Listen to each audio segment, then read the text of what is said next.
5월 9일 말씀과 기도입니다. 오늘 제목은 하나님의 뜻에 맡기는 자유이며 본문은 사무엘하 15장 24절에서부터 37절입니다. 오늘 본문의 다윗의 상황은 매우 절박합니다. 많은 사람들이 이미 다윗에게 돌아섰고요. 31절에 언급되지만 당시 이스라엘에서 매우 영향력 있고 지혜가 있는 아비도엘이란 인물 역시 압살롬 편에 서 있었습니다. 그러한 절박한 상황 속에서 24절에 보면 제사장 사독과 아비아달 그리고 레위 사람들이 하나님의 임재를 상징하는 언약궤를 가지고 다윗에게 왔다고 했습니다. 이스라엘은 기본적으로 하나님의 통치를 인정하는 나라입니다. 그러므로 하나님의 임재를 상징하는 언약궤가 함께 한다는 것은 매우 절박한 다윗에게는 여러 가지 면에서 큰 힘이 될 수 있는 일이었을 것입니다. 하지만 25절에서 다윗은 사독과 레위 사람들에게 하나님의 언약궤를 다시 메고 예루살렘으로 돌아가라고 말합니다. 그렇게 한 이유에는 몇 가지가 있겠지만 다윗은 하나님의 임재를 상징하는 법궤를 자신의 유익과 자신의 목적을 위해서 쓰고 싶지 않은 그런 하나님을 경외하는 마음이 컸을 것입니다. 그래서 다윗은 언약궤를 돌려보내면서 고백하는데요. 25절에 보면 내가 하나님 앞에서 은혜를 입으면 자신이 다시 그 궤가 있는 곳으로 인도하실 것이라고 고백합니다. 자신에게 다시 회복을 주실 거라는 그런 고백이겠죠. 어떤 마음입니까? 다윗은 자신의 안정과 자신의 주인공이 되는 것보다는 하나님 앞에서 은혜를 입었다면, 즉 하나님의 뜻이 더 중요하다고 말하고 있는 것입니다. 그리고 다윗은 고백하기를 26절에서 하나님께서 만일 자신을 기뻐하시지 않는다면 그 선하신 대로 자신에게 행해달라고 할 것이라고 그렇게 말합니다. 자신의 왕위 위치에서 내려놓은들 괜찮습니다. 이 하나님 앞에서 자신이 회개하는 마음을 볼 수 있는데요. 다윗은 이러한 모든 일이 자신의 허물에 대한 하나님의 심판일 수도 있겠다고 그렇게 인정하는 것입니다. 다윗은 비록 압살롬이 잘못해서 반역을 일으켰지만 자신은 언제나 바르고 그 상대방은 언제나 문제라고 생각하지 않았습니다. 하나님의 뜻이 어디 있을지 알지 못한다. 즉 그는 하나님 앞에서 자신의 부족함을 볼 수 있었고 하나님의 심판 혹은 처분 앞에 따르고 싶은 순종하려고 했습니다. 저는 오늘 이 다윗의 모습들을 이 말씀 속에서 보면서 다윗이 하나님의 뜻이 더 중요하고 다윗이 하나님의 임재를 소중히 여기는 그 마음, 또 다윗이 하나님 앞에서 회개하려는 그 마음 속에 다윗은 자유하게 되는 모습을 보게 됩니다.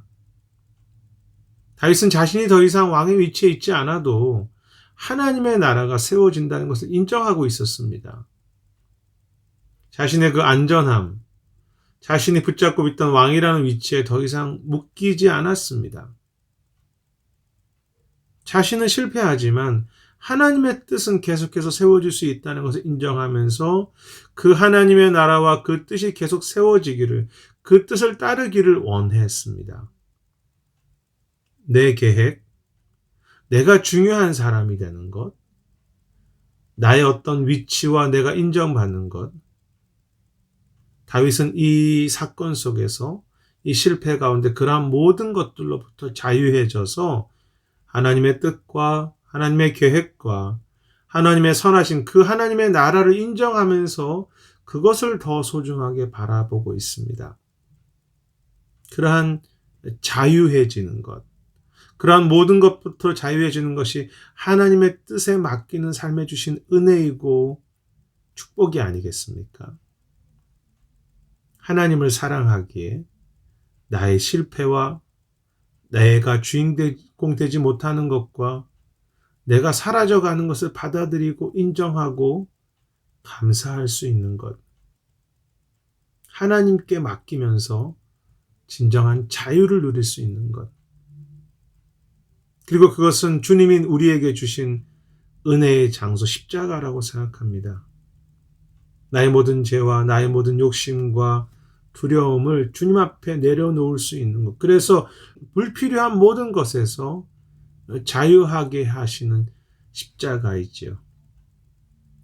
그런데 오늘 본문에서 특이한 것은 그렇게 다윗이 하나님께 맡기고 하나님 뜻에 순종하려고 할 때 하나님은 다윗이 그 절박한 상황에서도 다윗에게 믿음의 힘을 주셔서 압살롬을 도왔던 그 아히도벨의 모략이 어리석게 해달라고 기도할 수 있는 힘을 주셨다는 것입니다. 31절입니다. 다윗이 기도할 수 있게 하셨습니다. 또한 다윗은 자신을 따라가려고 했던 후세라고 하는 영향력 있는 인물을 예루살렘으로 돌려보내면서 후세가 압살롬 옆에 남아서 이 아히도벨의 그 계략들을, 모략들이 잘 이루어지지 못하도록 어떤 숨은 조력자 역할을 하도록 지시하게 됩니다. 34절과 35절이지요. 일종의 미래를 생각하는 전략이며 지혜라고 할까요? 지금 당장 하루의 앞길이 보이지 않는 상황 속에서 다윗은 지혜와 전략을 가지고 먼 앞날을 준비하고 있습니다. 정말 어려운데도 기도할 수 있는 다윗, 앞에 길이 보이지 않지만 지혜롭게 미래를 준비하는 다윗. 그러한 모습은 하나님의 뜻에 자신을 맡기고 회개하며 욕심과 내 중심적인 삶을 내려놓은 자에게 주신 하나님의 은혜가 아니겠습니까? 하나님의 뜻에 맡기고 자유할 때 아무것도 하지 않고 무기력해지는 것이 아니라 정말 자유하기 때문에 이제는 하나님의 뜻에 맡기며 어떤 순간에도 절망하지 않고 끝까지 기도할 수 있는 것이죠. 자유가 있을 때 기도할 수 있습니다. 또한 하나님을 사랑하는 것이 내가 중요한 인물보다 되는 것보다 더 소중하게 여길 때, 정말로 자유하게 될 때 이제는 미래를 준비하는 지혜가 보이는 것입니다.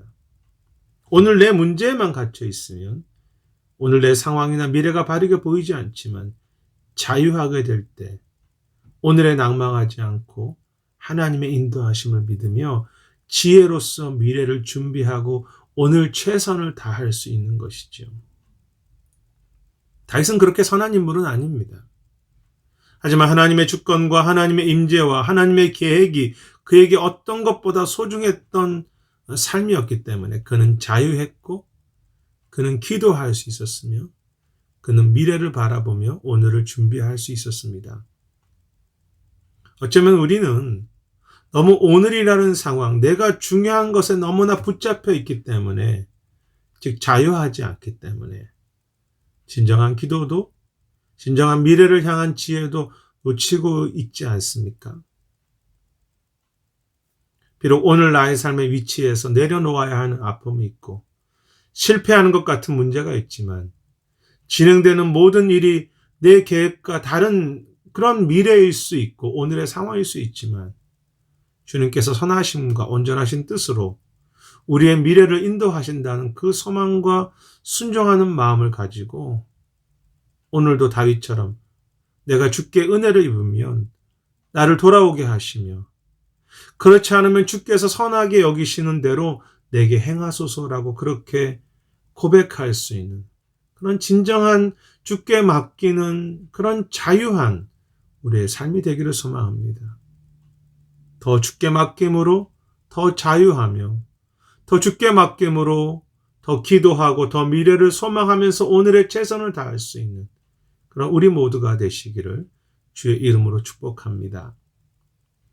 오늘 기도 제목은 첫 번째는 정말 복음 안에서 자유하며 복음 안에서 더 기대하고 미래를 위해서 수고할 수 있는 그런 삶, 내 위치, 내 환경으로부터 참 주님 때문에 자유하면서 수고하는 그런 믿음이 되기를 기도하기를 바랍니다. 또한 교회를 위해서 기도하시면 좋겠습니다.